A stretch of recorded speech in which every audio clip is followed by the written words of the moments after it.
ارباب علم و دانش، حاملین عقیدہ اہل سنت، اللہ تبارک و تعالیٰ کا شکر گزار ہوں کہ جس نے ہمیں رمضان المبارک کا یہ دوسرا جمعہ نصیب کیا۔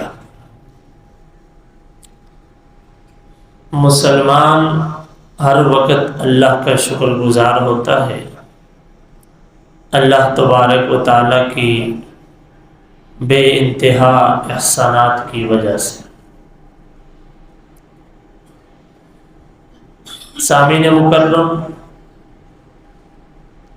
رمضان المبارک کی ساعتیں گزر رہی ہیں، لمحات گزر رہے ہیں، لیکن اس کے ساتھ ساتھ ہمارے اعمال میں سستی آتی جا رہی ہے۔ آپ نے مشاہدہ کیا ہوگا کہ آپ کی مسجد میں نمازیوں کی تعداد پہلے رمضان میں پہلے روزے، دوسرے روزے، تیسرے روزے تک کتنی تھی اور اس کے بعد کتنی رہ گئی ہے۔ ہر بندہ کو اللہ نے آنکھیں دی ہیں، وہ دیکھتا ہے اور وہ یہ بات سمجھ رہا ہے کہ رمضان تو گزر رہا ہے لیکن میں کدھر جا رہا ہوں۔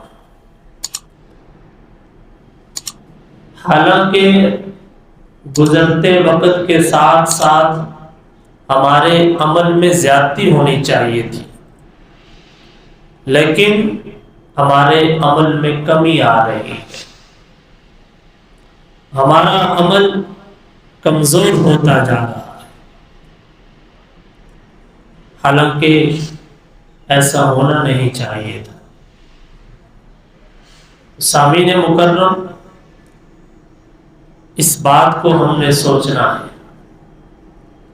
تھوڑا سا وقت نکال کر کہ ہم کس طرف جا رہے ہیں اور ہمیں کس طرف جانا چاہیے تھا، نہیں تو یہ دن تو گزر جائیں گے، لیکن جس مقصد کے لیے اللہ نے یہ مہینہ عطا کیا تھا، جو میں نے گزشتہ جمعے کو آپ کے سامنے بیان کیا تھا، وہ مقصد حاصل نہیں ہوگا۔